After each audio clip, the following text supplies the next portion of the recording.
one time, I had a sales job where I was working in this tech startup. And I was working with this guy. And it was a beautiful startup. The idea was phenomenal.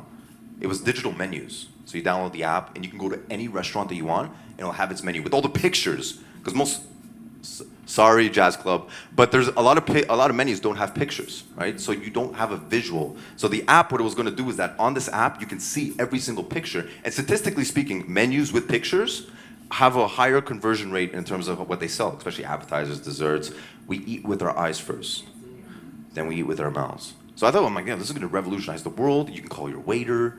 You can do you can pay on it right away. I'm like, this is amazing. The guy that I was working with was not the most ethical guy. And I was at a very, very low point in my life. So low where I was like, let me just paint the scenario for you just so you really understand. It was in the middle of winter. And as I told you, winter is like one of the months that's like the worst. It's the middle of winter. And I'm broke, like literally broke. All my accounts are maxed out. Everything is in the minus. Credit cards are done. All my bills are overdue. My rent is 5 months behind. I got to give it to my landlord. The fact that he was even so generous and understanding. Like I just had to sell him. I had this old 2001 BMW X5, one of the worst models of its kind. And everything was wrong about it. I didn't have insurance on it. I didn't have a sticker on it. The radiator was messed up, so it can break down at any time. It's negative 30 degrees, so the air conditioning the heating isn't even working. So I'm like cold, I'm freezing, I'm dodging cops left, right, and center. Anytime there's a snowstorm, I'm like, yes, they're not gonna be able to see my license plate. This is amazing. So, and I'm ducking. And the only thing I had to my entire name was $20 worth of gas. And I'm like, I have to make a sale, or else I'm kaput. I'm done. And I remember right at that moment, I'm just in the cold. I remember I park up to my driveway. It's a very still night. Very still. You can hear the wind just chattering. I'm like, man, God, I can't take this anymore. I took the TGR starter pack. And this is where I am.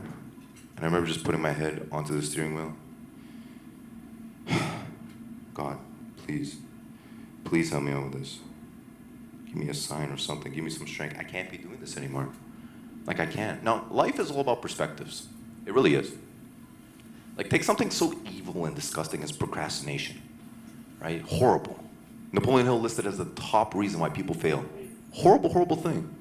Now my mom, true story, it's a very personal story.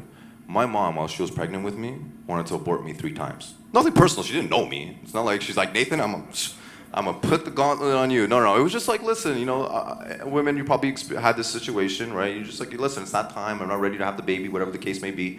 And my mom, she would have to go to the doctor, and she would miss the appointments, right? She would miss the appointments, had to reschedule. Something happened. She would put it off. Eventually, she went to the doctor, and the doctor's like, it's too late. You gotta have that kid. And then I ended up coming out. So life is all about perspective. It's all about perspective. And procrastination is the worst human quality that you can have towards success. But procrastination also saved my life. And it's the reason why I'm here. So everything is all a matter of perspective. And nobody drilled perspective more deeper than my father. He passed away last year. God rest his soul. Passed away from a heart attack.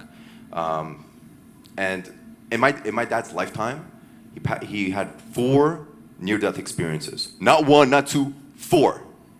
4 of the times when he was almost at death's door. The first time was he was actually in Afghanistan in the military. So back in the Soviet Union, they were at war in Afghanistan. And in his unit, he was a driver, right? So he would go and drive convoy trucks to whatever objectives, to destinations, whatever the case may be. And they needed a guy in his unit for his particular mission, where they had to go and ship a bunch of supplies, guns, whatever the case may be. And my father could have been easily somebody who could have got picked, but they didn't. They picked this guy, Mark, his good friend, Mark. And Mark went, and he was on missions. And they would get daily reports from the unit, how the mission's going and everything like that. And so one day a report comes when they were driving in the mountains in Afghanistan, very, very steep, and you can't see it. And all of a sudden, rebel fighters came out of nowhere, rocket-propelled grenades, blew up the entire convoy. Everyone died. And that could have easily been my father. That was the first one. The second time, this was already in Canada, he was a truck driver. He drove to Buffalo, right? This is the middle of the night, the night shift. He drove to Buffalo, and he stopped at a gas station.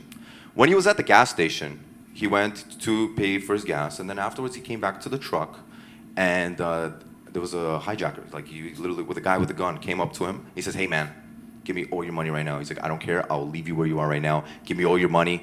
I ain't playing, man. I ain't playing. Give me all your money." And my dad was there at gunpoint, right there in the truck. He was all alone in this corner gas station, and he was cornered by this guy, and he's like, "Okay, listen, you want my money?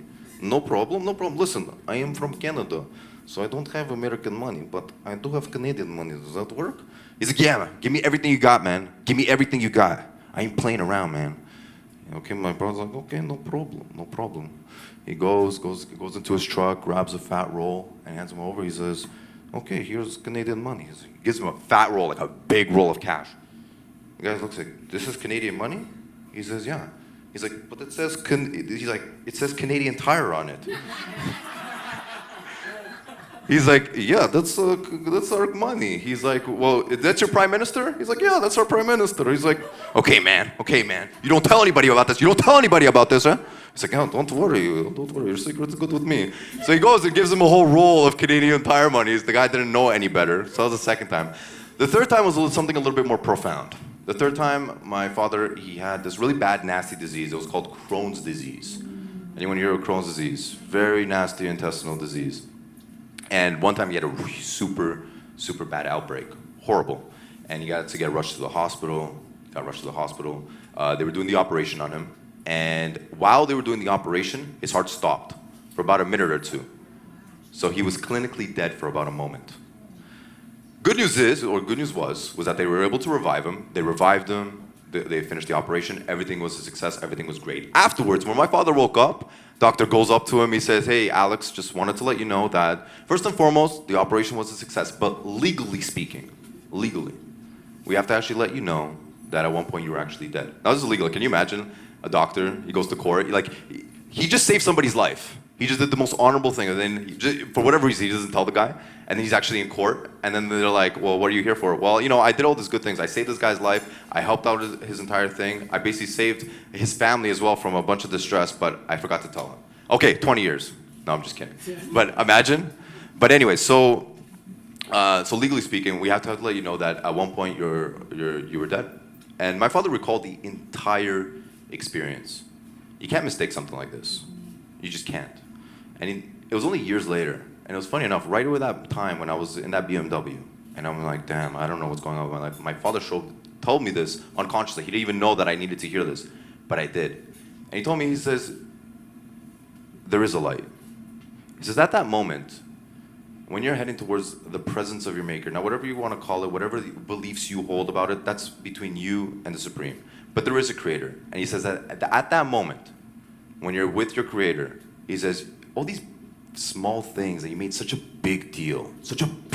Maybe you lost a bunch of money.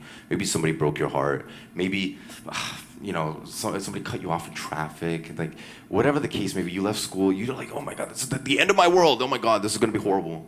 I got to do a MoMondays speech, and there's a bunch of people here, and maybe I mess up. You think it's such a big deal. But I'm going to tell you something. You're not going to be thinking about any of that at that moment. At that moment, there's only going to be two things you're going to be thinking about. Number one is the people that you love. And number two, what the hell did you do on this planet while you're still here? And that's it. Everything else is irrelevant. I don't care how justified it seems. I don't care how important you might think it is. It's irrelevant. Because when it's all said and done, that's the only two things that matters. So then again, I'm right there in that perspective. And I'm like, it doesn't matter if my BMW is broken up. It doesn't matter if my insurance is expired. It doesn't matter if I'm in the middle of the winter and I can't even have normal temperature within my car. It doesn't matter if I'm broke. It doesn't matter if I'm 5 months behind on my rent. At the end of the day, when it's all said and done, what are you truly going to leave on this planet while you're still here? And that's it. So I'll leave it to that. To my dad who passed away last year, I love you. And thank you guys.